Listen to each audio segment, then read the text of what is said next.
Welcome to Mayfield Heights Church. It's very enjoyable. Today we're starting our new series. We're calling this series The Cure for Selfishness. We want to talk about how we can enjoy a faith that presses us into action. You know, we live in a wonderful place. It's called America. And I think a lot of people, they don't necessarily enjoy life. They just endure life. You know, I think most people think, well, if I could get rid of this problem in my life, things would be better. If I could get a new job, if I could have this relationship get fixed, everything would be great. But life's not like that. A lot of people are moved by a happiness that's external. Meaning, like for instance, if I go to Cedar Point, I have a lot of fun, I'm happy. But as soon as I leave there, then I'm not happy. But you know what? Joy is something that's inside. That's what we want to talk about. Joy is something internal, something that lasts. It's not affected by what's on the outside. That's what we want to pursue in this series. There's something so much more that God offers us that is an internal thing that amidst all the changes, all the currents, all the whirlwinds in our lives, we can still have joy. That's what we want to talk about. And in our society, I'm talking about America 2010, I see a lot of people that aren't very happy. They're preoccupied, they might even be discouraged with things. But, what I realize is this, the biggest problem is this, they're preoccupied with themselves. It's all about me. How am I doing? What's best for me? What I can do to make my life better? The me generation. The me generation is something that's very much a part of our culture. They called it that back in the 70s.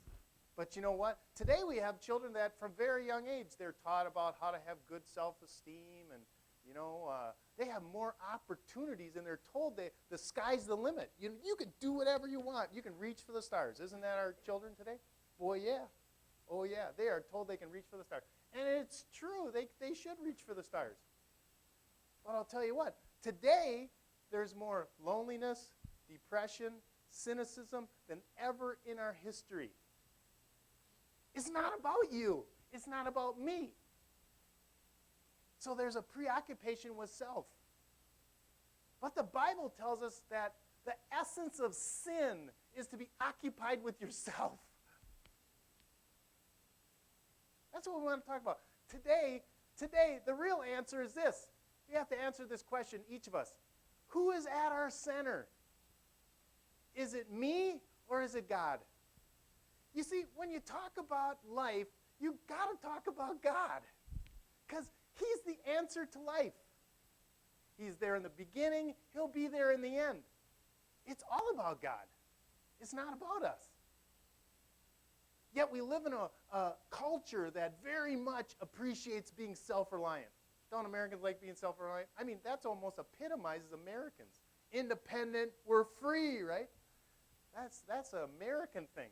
But anything taken to an extreme gets out of balance. That's what we want to talk about today. It's not wrong to love yourself. The Bible tells you to love yourself. It says this. It says, love your neighbor as yourself. You should love yourself. But everything has to be in balance. Everything has to be in balance. It's an important factor for all of us. I want to ask everyone, who is at our center today? The Bible teaches the essence of sin is our selfishness. And that salvation is denying ourselves and living a life that God is the center of. God becomes the center of our life. And that's what I want to talk about. The first characteristic is this, the characteristic of a self-centered life. And the first aspect of that characteristic is a life trusting in ourselves.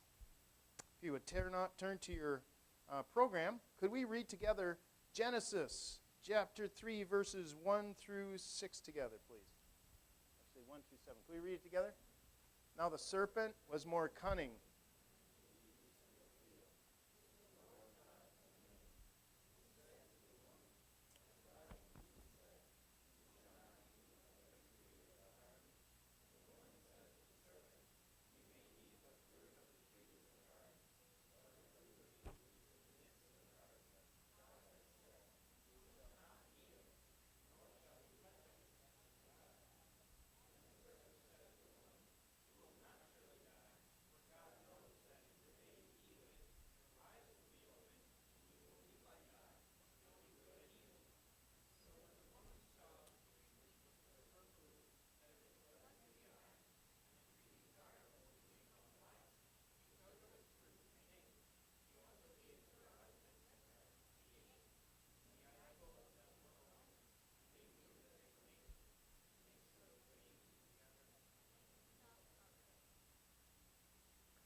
Okay, this we see the fall of mankind.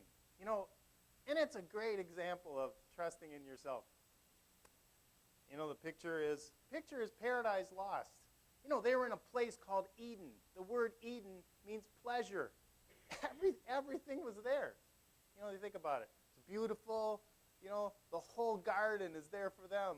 The sky's there. The plants are there. The animals are there. They are there, and they're naked. That looks like a pretty good place to me. And they're together. Then all of a sudden, a serpent shows up. And he says this, the serpent was more cunning than any beast of the field which the Lord had made. Okay, who's the serpent? The devil. Yeah, it's the devil, Satan, in the form of a serpent. You know, this chapter shows us a very important principle about Satan. Satan always hides in stuff. You know, he doesn't show his face. He doesn't show his face. He hides in stuff. He hides in things. He hides in persons. He hides in situations. And this is a big principle of his. And then he comes to Eve, and he touches her mind, and he says this, has God indeed said, you shall not eat of every tree of the garden? You know, this is the question he put into her mind. And right away, you know what that did? It stirred up doubts in Eve's mind about how good God was being towards her. You know, she really should have just ran. You know, as soon as they speak a word against what God has said and has spoken to him, she should have just ran away.